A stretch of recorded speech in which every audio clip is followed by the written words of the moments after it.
tadi kan Mas Ferry menyatakan dua menteri ini kan sudah diduga, sudah menjadi bahan perbincangan kan, sudah ada semacam apa di tengah-tengah masyarakat. Kalau kita berdasarkan top MPR tentang etika, seharusnya memang nggak mundur mereka. Nah, tadi kan Pak Ferry minta juga kepada Pak Presiden yang dulu janjinya Pak Jokowi itu kan akan memimpin sendiri pemberantasan korupsi. Iya, makanya akhirnya kita menanyakan ini. Iya. Jadi Presiden ini memang akhirnya membuat orang jadi ya memang tidak mau apa ya tadi merealisasikan janji yang diucapkannya sendiri. Jadi apa namanya rakyat makin tahu gitu loh sekarang, dan rakyat jangan dianggap apa bodoh gitu loh. Jadi kalau sekarang jangan salahkan rakyat kalau memang sekarang ya presidennya jalannya sendiri. Iya, makanya oleh karena itu memang ke DPR itu merupakan jalan terakhir yang bisa dilakukan secara konstitusional bagi masyarakat. Tetapi kalau itu pun juga tidak, yang saya khawatirkan nanti akan ya sudah, memang kalau memang politik itu udah harus benar salah dan harus dengan menggunakan kekuatan-kekuatan, dan menurut saya ya hanya kekuatan massa lah yang kemudian bisa melawan atau bisa menghadapi kekuatan pemilik modal yang jumawa atau yang sombong seperti ini gitu. Dan dalam praktek negara kita kan itu udah terbukti berkali-kali ya.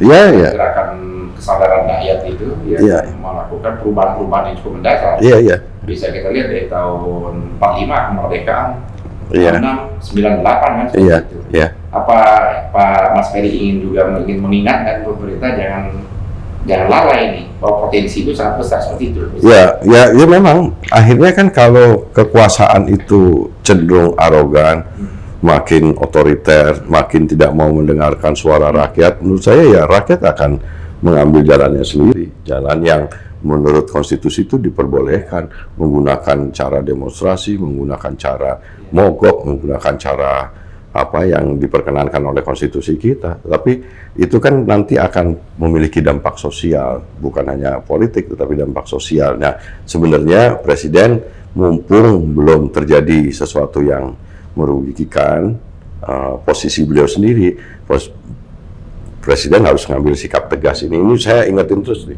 kepada beliau. Apakah juga bisa kita katakan bahwa bisa disimpulkan kalau Presiden betul-betul clear bahwa apa yang dikemukakan oleh Pak Erick Thohir itu tidak terlibat, bahwa Presiden harus tegas, harus seperti itu? Ya kalau enggak ya memang dianggap tahu, karena keuntungan kan tahu dong, itu kan nggak mungkin nggak tahu.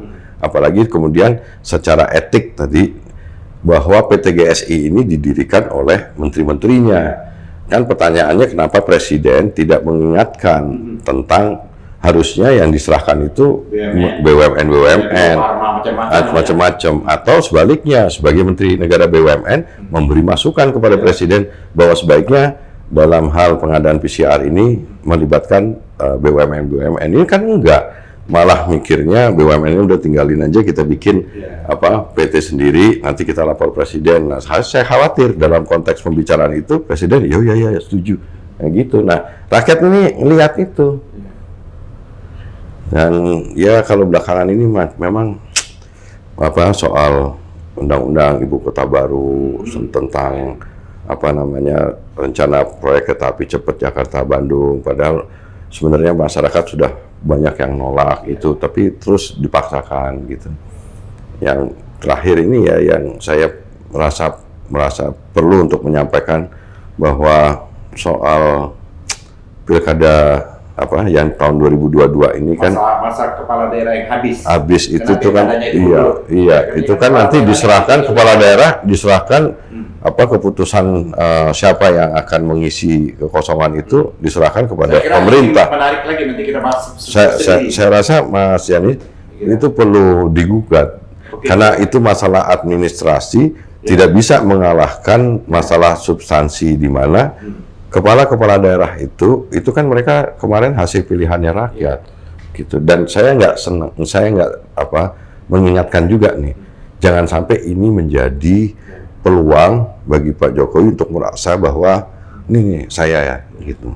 Jadi memang Saya akan 2022 ini banyak sekali kepala daerah yang berakhir masa jabatannya. Iya. Yang seharusnya mereka kan sudah mempersiapkan diri 2022 untuk melakukan pilkada kembali. Iya. Tapi kan masalahnya adalah undang-undang dirubah sedemikian rupa, Iya. maka dengan alasan apapun lah dibuat pemilu serentak Iya, ya itu. 2024 kan. Iya. Ini kan undang-undang yang namanya akal-akalan dan dibuat seperti itu. Iya. Nah, dengan sendirinya maka ada kekosongan. Iya. Yang baru belum ada, yang lama sudah habis. Iya. Nah, siapa yang berhak untuk menentukan? Kalau itu diserahkan semuanya kepada eksekutif, iya. itu kan kita pemilihannya sudah bukan lagi bagian dari eksekutif. orde baru aja nggak gitu-gitu amat gitu. Nah, ini sekarang saya takut ini dari kasus PCR, kasus ibu kota baru, kasus ya tadi kita bahas ini memperlihatkan kecenderungan yang sangat kuat bahwa memang Pak Jokowi, saya khawatir menikmati ini otoritariannya itu gitu, dan menganggap bahwa rakyat ini nggak berani, kemudian udahlah gitu. Padahal menurut saya ya kita lihatlah juga takdirnya kan gimana. banyak sekali kan para pengamat luar negeri, penulis ulama di beberapa negara Australia dan Amerika, memang berdasarkan penelitian mereka, negara kita ini udah betul demokrasinya udah turun betul.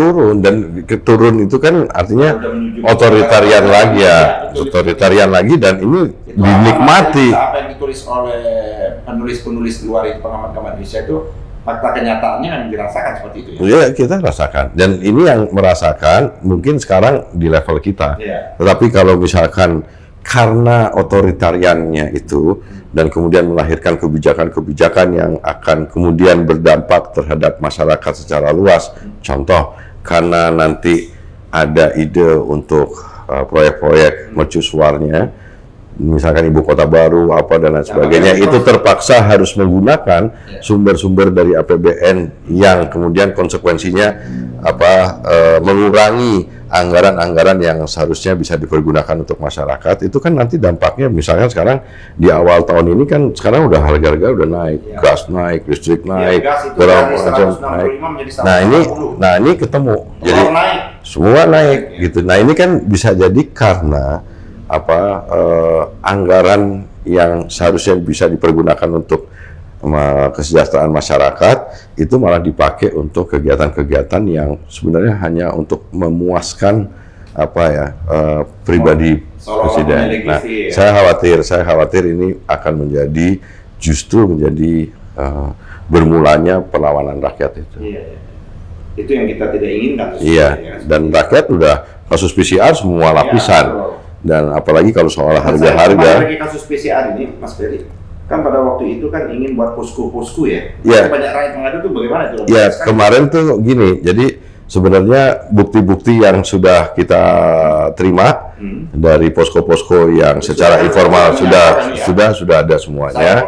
Makanya 2 kali saya jadi sebenarnya kita udah pada posisi yang sangat siap untuk kemudian ketika bisa diberi kesempatan untuk mengaudit, kita akan konfirmasi itu, mencocokkan data-data yang kita terima dengan dokumen-dokumen yang akan kita periksa di dalam proses itu. Ya? Belum dari kita mulai dari dulunya, ke siapa sih importirnya? Iya. Kemudian distribusinya. Ya, siapa yang seperti itu kan? Iya. Itu di hilirnya banget nih.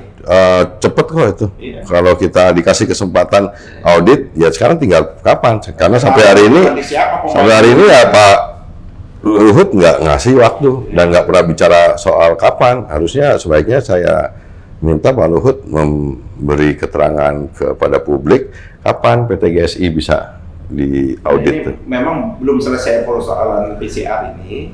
Konyong-konyong kan kita disentakkan lagi. Orang pulang dari luar negeri harus dikarantina kan? Iya, itu juga. Itu masalah juga. Masalah. Kita nggak anti karantina, tapi ada karantina wajib harus di hotel dan berbayar, itu menjadi problem kan? Iya, dan lama dan biayanya mahal. Jadi menurut saya udahlah ini menambah beban lagi terus. Iya, jadi dasar-dasar penetapan kebijakan itu sekarang juga rakyat udah tahu bahwa ada motif bisnisnya. Jadi mau pemerintah mau ngomong ini nggak bisnis gitu ya sudah ada bukti bisnis. Jadi sekarang mau nerapin PPKM level 2, mau sekarang karantina mandiri apa segala macam, di otaknya rakyat, di kepalanya masyarakat itu bahwa pemerintah motif ekonomi bisnis, dah titik, jangan salahin. Jadi mencari keuntungan di dalam penderitaan rakyat. Ya sangat itu, dan itu sangat melukai hati rakyat banget itu.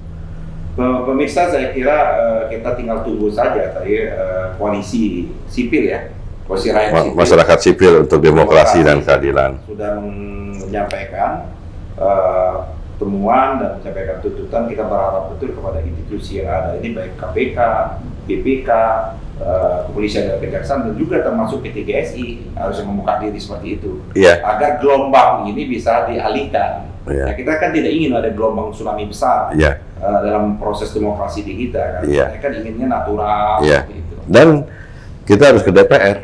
DPR untuk menindaklanjuti ini kita harus menanyakan ke DPR. DPR dan bisa ke DPR kan rakyat yang merasa selama ini PCR kan bisa ikut partisipasi kan. Pak Peri ya. Jadi pemirsa juga nanti Pak Peri dan kawan-kawan koalisi ini akan menyampaikan apa-apa yang mereka pikirkan, apa-apa yang mereka temukan ke DPR.